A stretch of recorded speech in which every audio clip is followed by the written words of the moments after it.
Bismillah, assalamualaikum warahmatullahi wabarakatuh. Alhamdulillah, salatu wassalamu ala rasulillah wa ala alihi wa sahbihi wa sallama taslima. An Abdillahi bin Abi Aufa qala ja'a rajulun ila nabi.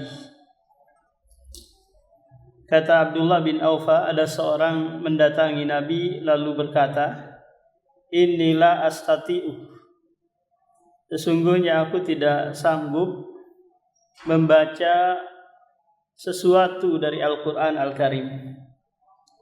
Fa'allimni ma yujzi'uni, maka ajarkanlah sesuatu yang bisa menggantikan Al-Quran tersebut.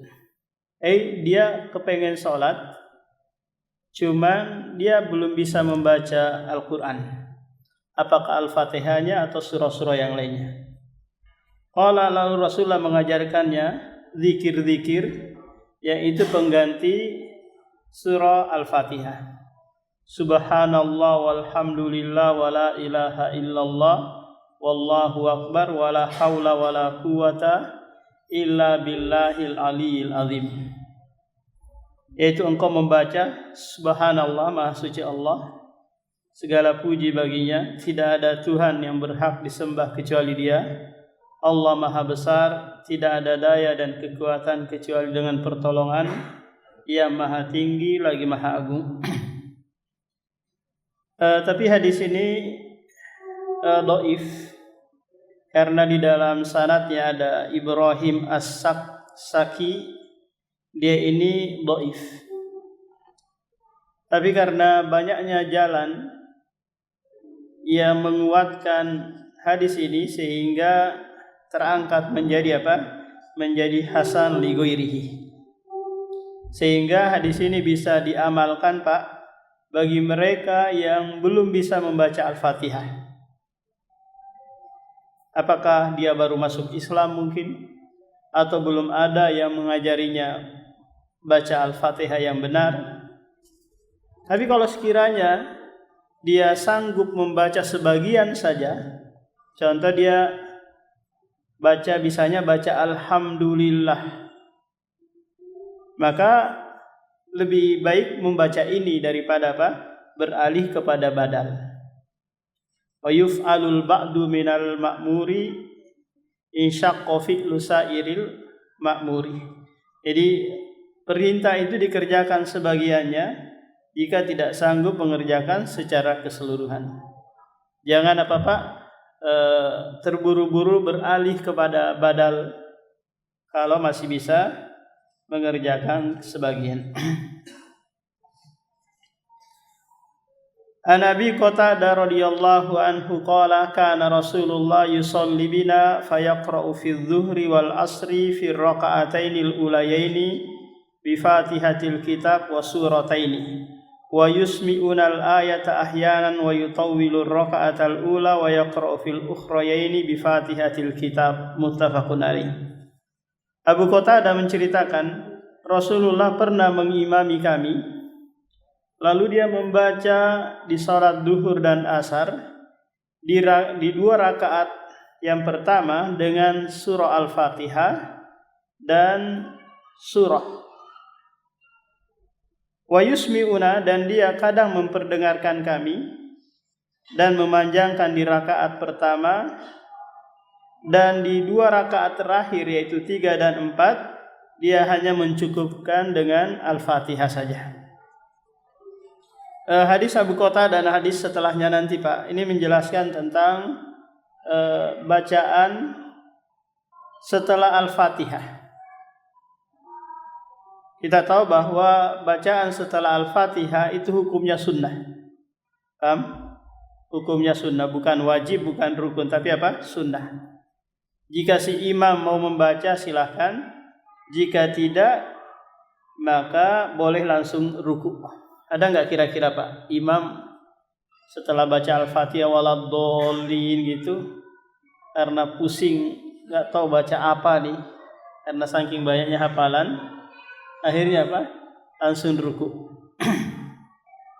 Maka boleh. Jadi si makmum nggak perlu mengucapkan subhanallah, subhanallah, enggak. Ini hukumnya apa Pak? Sunnah. Nah, cuma di sini Abu Qatadah meriwayatkan kepada kita bahwa di sholat duhur dan asar Rasulullah pun tetap membaca surah setelah Al-Fatihah di rakaat kedua, di rakaat pertama dan kedua. Tidak di rakaat ketiga dan keempat. Karena nanti ada hadis setelahnya ini Pak yang membuat kita agak bingung, karena disebutkan nanti dalam riwayat berikutnya bahwa Rasulullah membaca juga di rakaat ketiga dan keempat. Lantas bagaimana penggabungannya? Nanti akan ada penjelasannya. Wa yusmi'una, kata Abu Qatadah, terkadang Rasulullah memperdengarkan. Berarti beliau menjaharkan. Tapi ini ahyanan, kadang-kadang. Sebagai bentuk Pak? Taklim, mengajarkan kepada sahabat. Karena duhur dan asar itu salat sirriyah. Tapi kadang juga kita salat di sebagian masjid Pak, dia jaharkan, apalagi pakai mic ini ya. Alhamdulillahirabbil alamin. Padahal ini salat sirriyah. Bagaimana bentuk sirriyah kita Pak? Kita gerakkan lisan kita dan usahakan kita saja yang mendengar. Tidak dibaca di dalam hati, tapi disirkan. Jadi dia memanjangkan bacaan di rakaat pertama dan memendekkan di rakaat yang kedua. An Abi Sa'id Al-Khudri qala kunna nahzuru qiyam Rasulillah fi dhuhri wal asri. Abu Sa'id menceritakan, kami pernah memperkirakan berdirinya Rasulullah di saat sholat duhur dan asar. Lalu kami memperkirakan fir raka'atainil ulayaini, di 2 rakaat yang pertama dari sholat duhur, seukuran bacaan surah As-Sajadah. Surah As-Sajadah itu Pak terdiri dari 30 ayat. Wa fil ukhrayaini qadra nisfa min dzalik. Kemudian di 2 rakaat berikutnya, yaitu 3 dan 4, setengah dari 30, berarti 15. Ini di salat duhur. Nah, jadi di rakaat pertama, di rakaat kedua, kata Abu Sa'id Al-Khudri ini sekedar bacaan 30 ayat. Di rakaat ketiga dan keempat 15 ayat. Ini perkiraan beliau. Kenapa? Karena Abu Sa'id ini enggak mendengarkan sebagaimana Abu Qatadah tadi. Ini ya perkiraan beliau. Wa fil ulayaini minal asri ala qadri ukhrayaini. Kemudian di 2 rakaat pertama di salat asar itu setengah dari 2 rakaat pertama di salat duhur. Maksudnya 15 rakaat pertama di salat asar, 15 rakaat kedua di salat asar. Mbak? Wal ukhrayaini ala nisfi min dzalik. Berarti setengah dari 15 berapa lagi Pak? 7,5 ya. Ini untuk di rakaat ketiga dan keempat di salat asar. Menunjukkan hadis ini bahwa di rakaat ketiga dan keempat Rasulullah juga membaca surah selain Al-Fatihah. Lantas bagaimana cara penggabungannya Pak dengan hadis sebelumnya? Padahal hadis sebelumnya kan sahih juga. Diriwayatkan Bukhari dan Muslim, ini diriwayatkan oleh Imam Muslim. Maka cara penggabungannya adalah dikerjakan kadang-kadang. Kadang ditinggalkan, kadang dilakukan. Kalau mau dilakukan membaca di rakaat ketiga dan keempat berarti berdasarkan hadis Abu Sa'id ini. Kalau meninggalkan berarti berdasarkan hadis Abu Qatadah. Nah itu Pak? Cara penggabungannya. Karena lebih utama digabungkan daripada daripada ditarjih. Itu hanya mengamalkan satu hadis saja. Wa an Sulaiman ibn Yasar qala kana fulan yutilul ulayaini minadh-dhuhri wa yukhaffiful asra wa yaqra'u fil maghrib bi qisaril mufassali wa fil isya bi wasatihi wa fis subhi bi tiwalihi. Wa qala Abu Hurairah ma shallaitu wara ahadin asbaha salatan bi Rasulillah min hadha. Dari Sulaiman bin Yasar menceritakan, kami pernah sholat di belakang Fulan. Si Fulan ini adalah pemimpin daerah di zaman sahabat ini.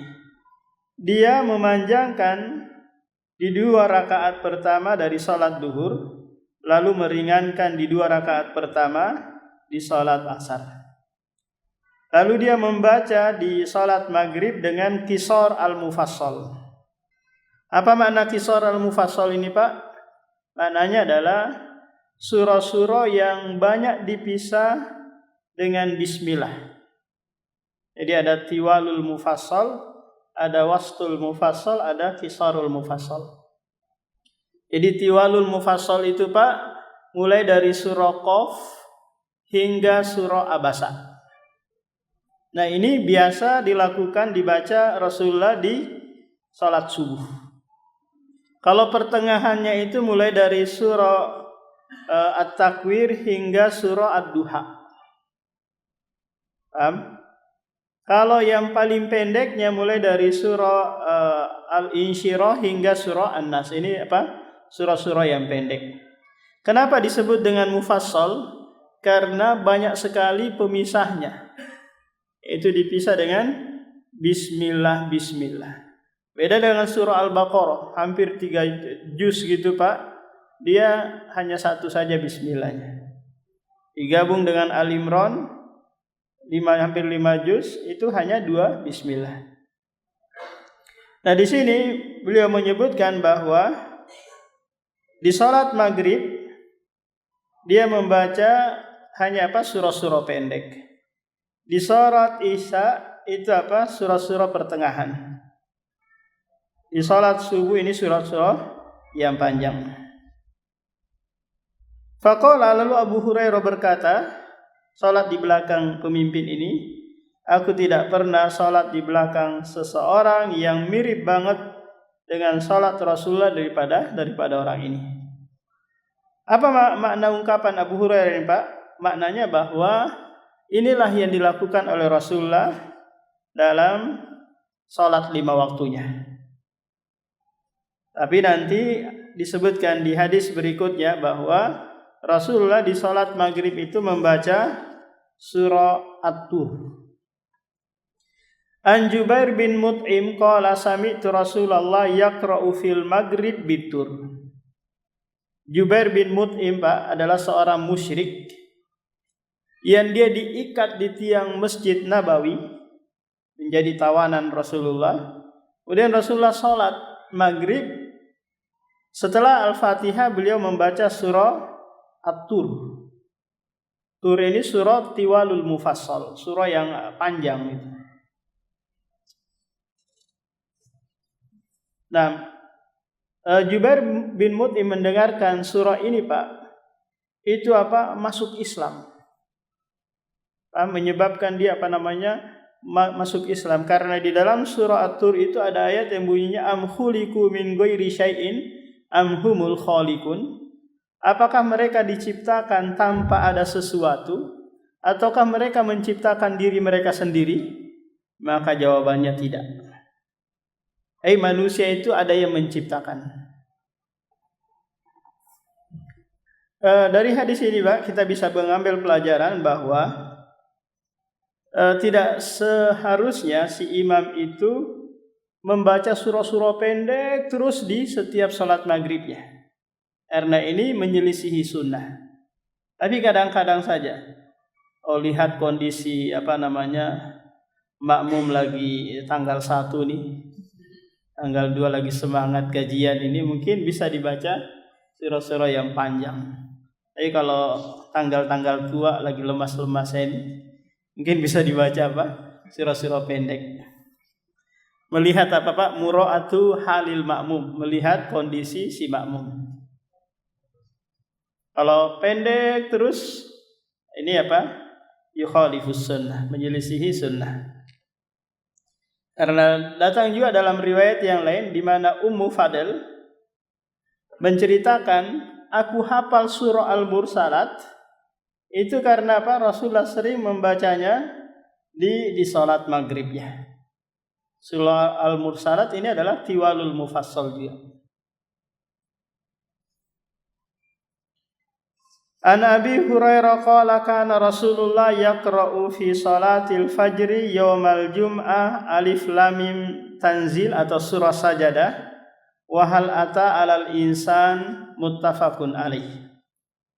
Dari Abu Hurairah menceritakan adalah Rasulullah membaca di salat subuhnya di hari Jumat yaitu surah Sajadah di rakaat pertama dan di rakaat kedua surah Al-Insan. Dan ini sunnah hukumnya Pak.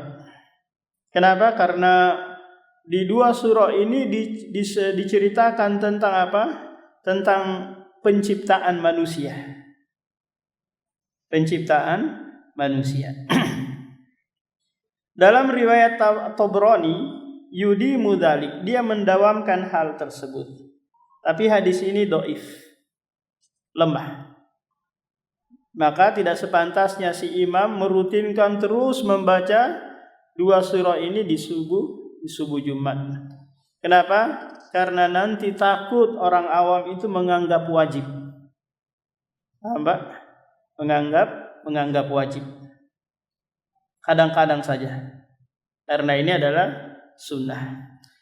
Dan tidak boleh pula diganti dengan apa? Dengan surah-surah yang di sana ada sajadahnya, ayat sajadahnya. Seperti surah Al-Alaq atau surah Al-Insyiqaq dan yang lainnya. Lantas kalau si imam membaca surah sajadah yang ada ayat sajadahnya Pak, kemudian dia sujud bertepatan di ayat terakhir dari surah tersebut, sujud dia. Terus dia nggak mau bangkit, udah sekalian aja sudah. Sekalian aja. Kira-kira gimana ini Pak? Sah nggak salatnya? Dia taruhlah membaca surah Al-Alaq. Fasjud wa qatarib. Sujudlah dan engkau akan mendekat. Sujud dia, turun. Makmum pun ikut sujud. Setelah itu dia duduk di antara dua sujud.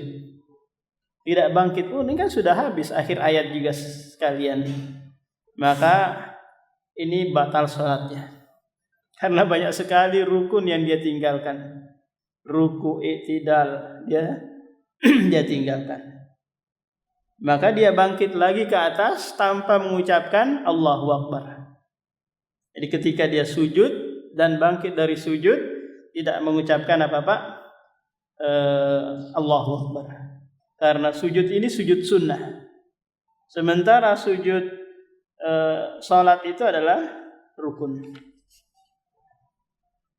An Hudzaifah qala shallaitu ma'an nabi fama marrat bihi ayatul rahmatin illa waqafa indaha yas'alu wala ayatu adzabin illa ta'awwadza minha akhrajahu al-khamsah. Dari Hudzaifah Ibnul Yaman menceritakan, aku pernah salat bersama Nabi. Salat Hudzaifah bersama Nabi ini adalah salat tahajud. Fama marra, tidaklah beliau melewati ayat yang ada rahmah, ada tentang surga, kecuali dia memohon surga. Tidaklah lewat ayat azab, kecuali dia berlindung darinya. Nah, ini yang diceritakan oleh Hudzaifah kepada kita. Para ulama berselisih Pak, apakah hadis ini nanti dibawa juga kepada salat wajib ataukah khusus salat sunnah? Para ulama berselisih menjadi dua pendapat. Ada yang mengatakan sama, mau salat wajib atau salat sunnah, jika si imam membaca ayat-ayat tentang surga, dia stop sebentar berdoa meminta surga. Tapi yang lebih kuat dalam hal ini bahwa hadis ini dibawa kepada sholat sunnah saja, karena di sana banyak kesempatan bagi si imam dan si makmum untuk berdoa. Ketika apa? Melewati ayat-ayat rahmah.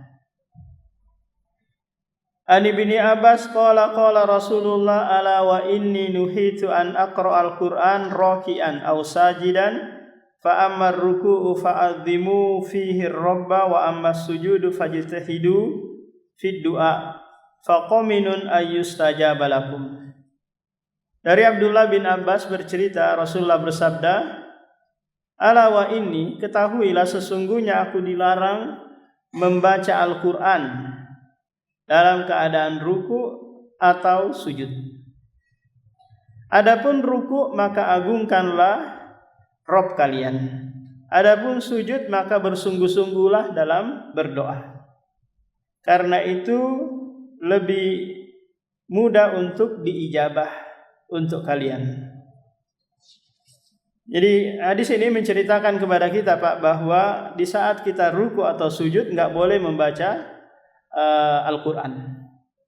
Bacaan Al-Quran itu di saat kita berdiri sebagai bentuk pengagungan terhadap Al-Quran. Adapun ruku kita dianjurkan mengucapkan Subhana Rabbil Azim.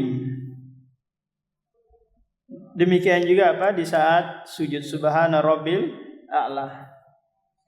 Nah, cuman kalau di saat kita sujud, maka kata Rasulullah fajtahidu, bersungguh-sungguhlah di dalam berdoa. Karena disitulah kondisi di mana seorang hamba dekat sekali dengan dengan Rabb-nya. Kata Rasulullah sallallahu alaihi wasallam, aqrabu ma yakunul abdu min rabbihi wa huwa sajidun. Posisi paling dekat seorang hamba kepada Rabb-nya di saat dia sujud.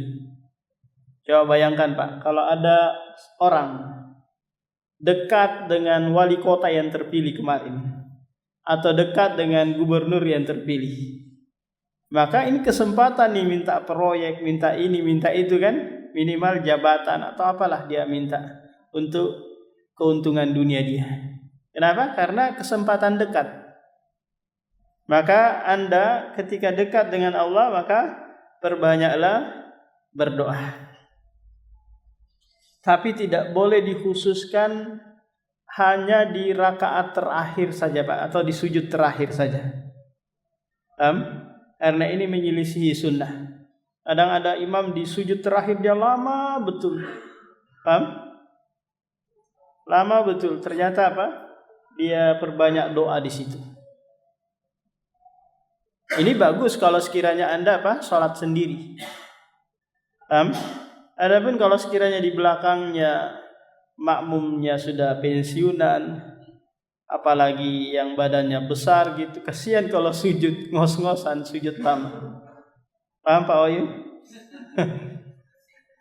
Iya, kasihan Jadi melihat kadang dalam sujud pun kita batuk-batuk memberikan isyarat agar cepat bangkit dari sujud. Jadi sahabat menceritakan bahwa berdirinya, ruku dan sujudnya Rasulullah itu qoriban minas sawa, hampir rata semuanya seperti itu. Mulai dari rakaat pertama, kedua, ketiga, beliau sama waktunya, tidak ada yang beliau lebihkan.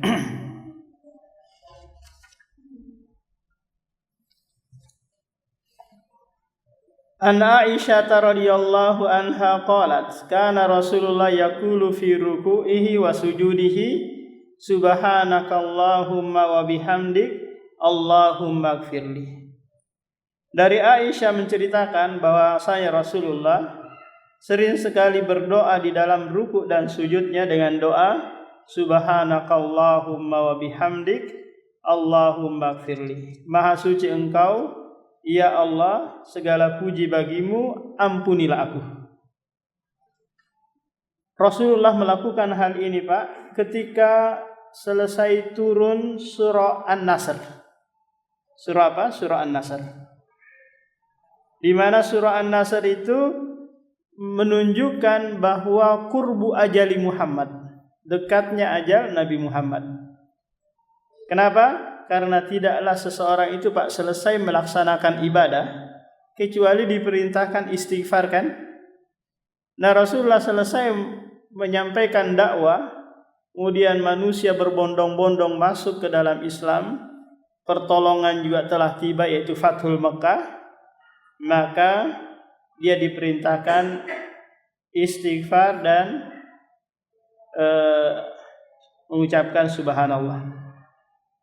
Idza jaa nasrullahi wal fath wa ra'aitan nasa yadkhuluna fi dinillahi afwaja fasabbih bihamdi rabbika wastaghfir.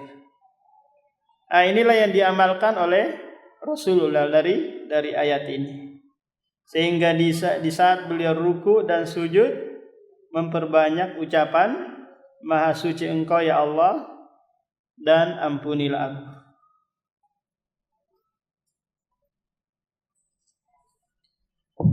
An Abi Hurairah radhiyallahu anhu qala kana Rasulullah idza qama ila sholati yukabbiru hina yukabbir. Hadis ini, Pak, menjelaskan kepada kita tentang takbir intikal, yaitu takbir perpindahan dari rukun ke rukun berikutnya. Dari kita berdiri menuju ruku, kemudian dari berdiri lagi menuju sujud, dari sujud menuju duduk di antara dua sujud. Namanya apa? Takbir intikal. Kalau takbiratul ihram ini hukumnya sudah kita tahu, apa?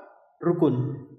Di mana kalau orang masuk dalam sholat tidak takbiratul ihram, maka tidak dianggap sholat.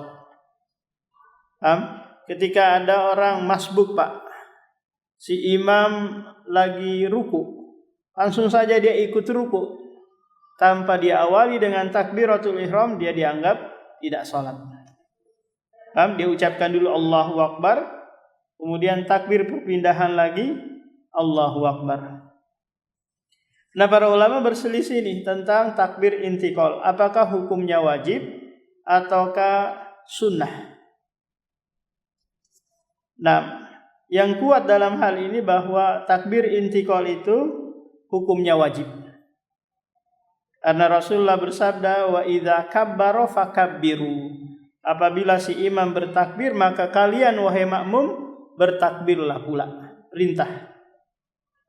Perintah wajib bagi si imam dan si makmum dan orang yang sholat sendirian. Hanya saja si makmum ini sir, tidak apa-apa, tidak menjaharkan. Yukabbiru hina yakum. Jadi beliau bertakbir ketika apa? Berdiri untuk masuk ke dalam sholat, yaitu takbir ihram. Summa yukabbiru hina yarka'u, kemudian dia bertakbir ketika menuju ruku. Kemudian bangkit dari ruku mengucapkan sami Allahu liman hamidah. Ini hukumnya wajib bagi imam dan orang yang sholat sendirian. Adapun makmum tidak.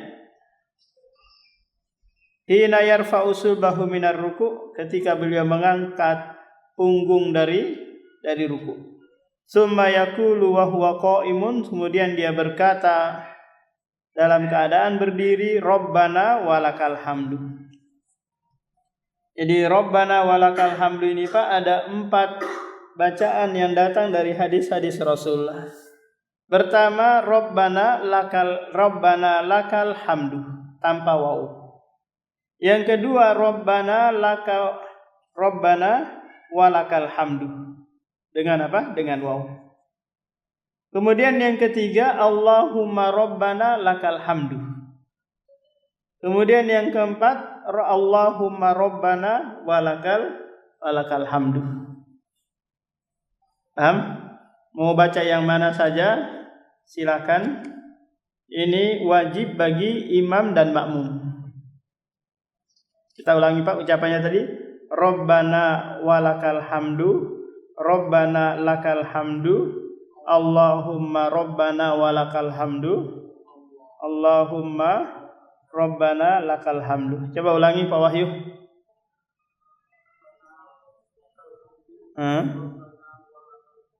Iya.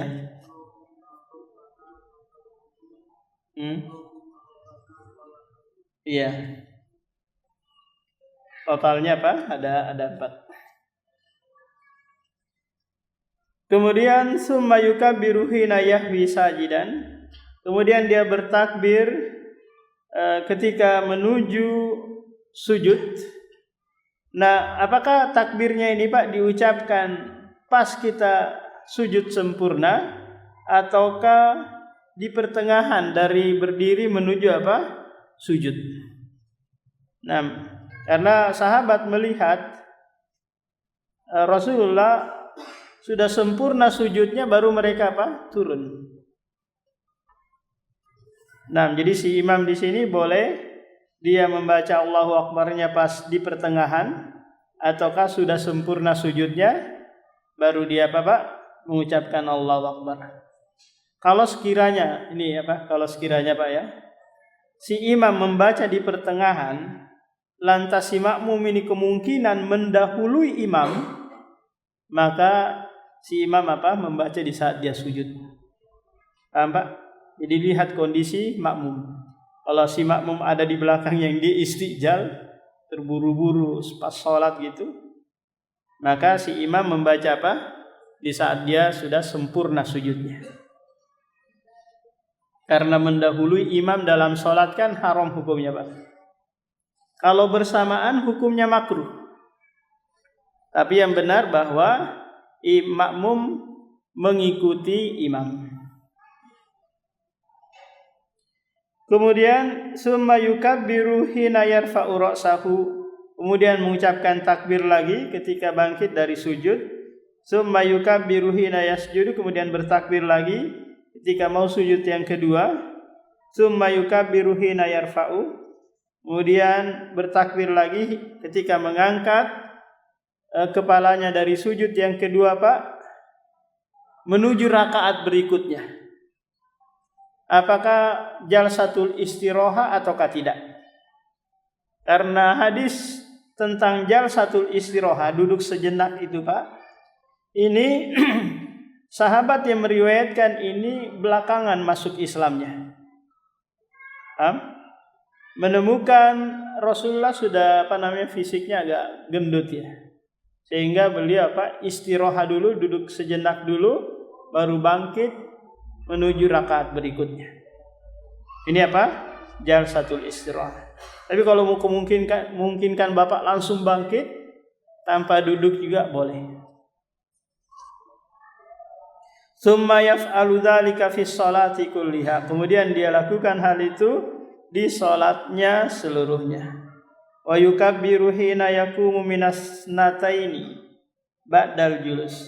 Kemudian dia bertakbir lagi dari rakaat yang kedua setelah duduk tasyahud al-awwal.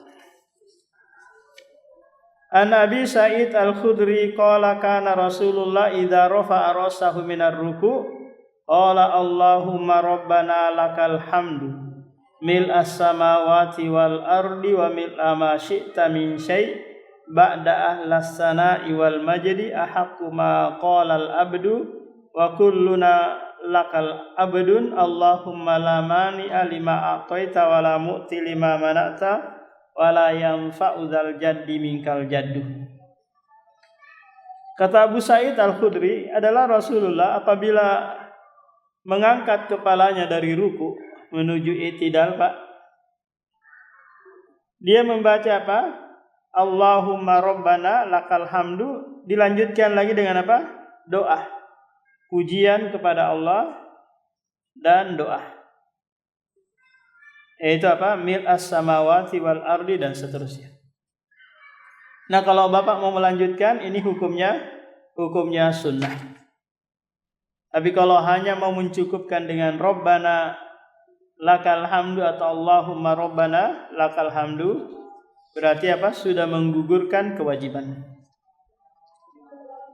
An Ibnu Abbas qala Rasulullah umirtu an asjuda ala sab'ati a'dhumin alal jabhati wa asyara bi yadihi ila anfihi wal yadaini war rukbataini wa atrafil qadamaini. Dari Abdullah bin Abbas, Rasulullah bersabda, aku diperintahkan sujud di atas 7 anggota tubuh. Yang pertama, dahi dan hidung. Maksudnya apa? Dahi kita ini, dahi atau jidat ini sama ya? Dan hidung harus menyentuh apa? Menyentuh lantai. Tidak mesti harus menyentuh ini Pak ya, tanah. Kalau kita sekarang pakai karpet, apalagi ada sajadah di atasnya, nggak perlu disingkirkan dulu sajadahnya, enggak. Harus disentuhkan hidung. Kalau sekiranya dahinya saja yang nyentuh, hidungnya enggak, maka dia meninggalkan kewajiban. Yang kedua adalah wal yadaini war rukbataini. Ini 2 dan 3. Itu kedua telapak tangannya harus menyentuh lantai. Yang keempat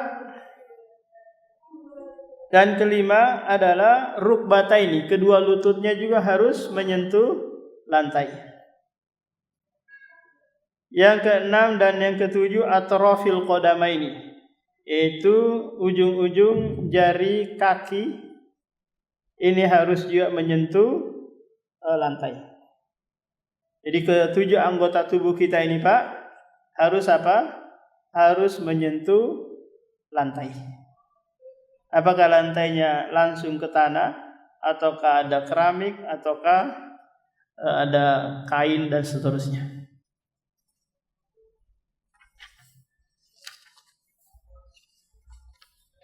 An Ibnu Buhainata anna nabiyya kana idza shalla farraja baina yadayhi hatta yabdua bayadu ibtaihi, muttafaqun alaih.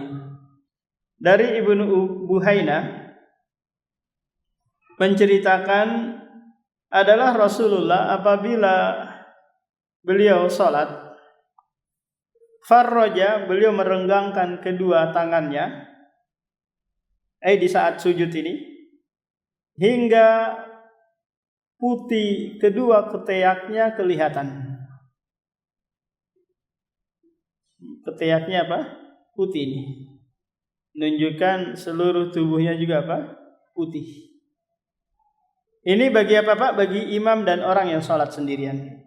Tapi bagi makmum enggak disunahkan merenggangkan kedua lengannya, karena apa? Mengganggu kiri kanannya. Apalagi kalau bawa ketek. Sangat apa? Mengganggu. Jadi sunnah ini diterapkan apa Pak? Bagi mereka yang menjadi imam atau sholat sendirian. Nah, wa anil Bara bin Azib qala Rasulullah idza sajadta fadha kaffaika warfa mirfaqaika. Kata Rasulullah, apabila engkau sujud, maka letakkanlah kedua telapak tanganmu dan angkatlah kedua siku-sikumu. Jadi tidak tidak diturunkan, tapi diangkat. Tidak sebagaimana anjing Pak, imbisatal qalbi, yaitu lengannya ini dikenakan ke lantai, tapi apa? Diangkat. Ini merupakan sunnah di saat kita sujud. An Wa'il bin Hujrin anna nabiyya kana idza raka'a farraja baina asabihi wa idza sajada dhamma asabi'ah. Kata Wa'il bin Hujrin bahwasanya Nabi apabila beliau ruku, farraja, beliau renggangkan jari jemarinya. Agar apa? Agar kuat dalam menggenggam lutut. Dan apabila beliau sujud, mereka apa? Nabi sallallahu alaihi wasallam tidak merenggangkannya, tapi apa? Disatukan. Kemudian dihadapkan jari jemarinya ke kiblat. Ini adalah sunnah-sunnah fi'liyah di saat ruku dan sujud.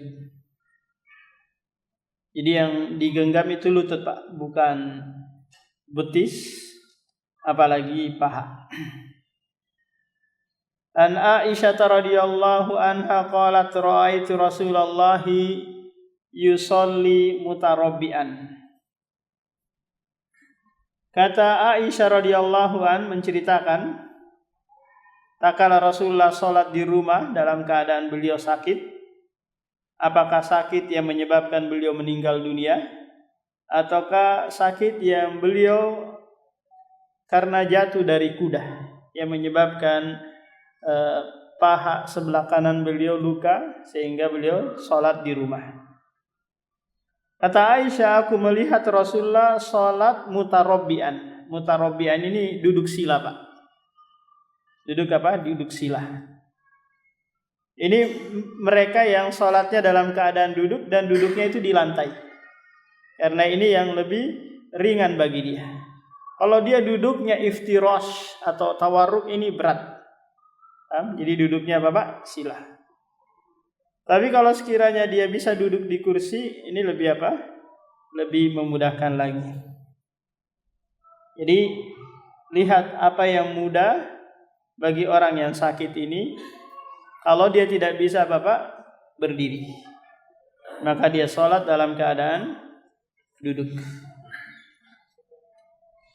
An Ibni Abbas anna Nabiyya kana yaqulu bainas sajadataini Allahumma ighfirli warhamni wahdini wa'afini warzuqni, rawahul arba'ah. Ini yang dibaca oleh Rasulullah ketika duduk di antara dua sujud. Tapi yang wajib dari zikir yang ada hanyalah Allahumma ighfirli, Allahumma ighfirli. Ini yang wajib, Pak. Nah, kalau mau membaca ini silakan Allahumma ighfirli warhamni wahdini wa'afini warzuqni. Ini juga apa? Hukumnya sunnah. Tapi yang wajib hanyalah Allahumma ighfirli, Allahumma ighfirli. Nah, kita beralih ke sesi tanya jawab. Silakan Pak, barangkali ada yang mau ditanyakan.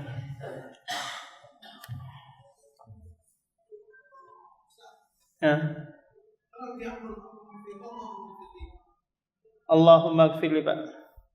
Iya. Yang lain, Pak.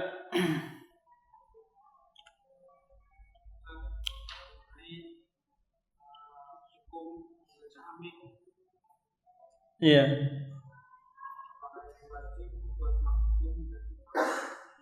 Ini hukumnya sunnah. Iya. Si imam dan makmum.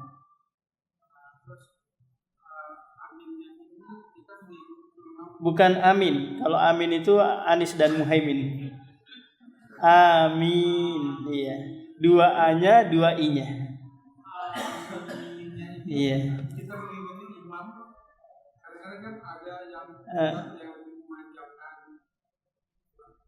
Ya, kalau bisa bersamaan dengan imam membaca amin. Karena di situ mencari keutamaan. Siapa yang nanti bersamaan dengan takminul malaika, ghufira lahu ma taqaddama min dzambi. Diampuni dosa-dosanya yang telah lalu. Tapi di sini ada, Pak, di masjid di Batu Ampar sana, enggak membolehkan makmum itu membaca amin bersamaan dengan imam. Tunggu dulu, si imam dulu baca, baru apa? Si makmum. Amin, si imam dulu, baru nanti si makmum. Paham? Karena mungkin apa? Salah menempatkan dalil innama ju'ilal imamu liutamma bih. Dijadikan imam itu untuk diikuti. Kalau dalam hal amin ini bersamaan. Nah, yang lain, Pak.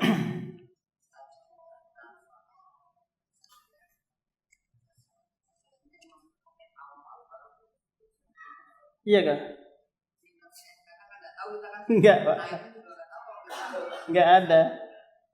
Itu enggak ada sunnahnya. Allahu Akbar. Itu intikal itu hanya untuk dari rukun ke rukun.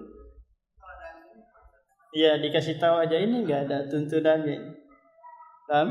Jadi si makmum juga harus paham, oh ini ayat sajadah nih. Pasti Atau si imam mungkin memberikan rambu-rambu sebelumnya, nanti kita sujud sajadah ya, biar yang makmum ini paham sudah siap-siap. Kadang bingung, kok belum selesai, kok belum rukuk langsung sujud ini. Nah, demikian subhanakallahumma wa bihamdika asyhadu an la ilaha illa anta astaghfiruka wa atubu ilaik.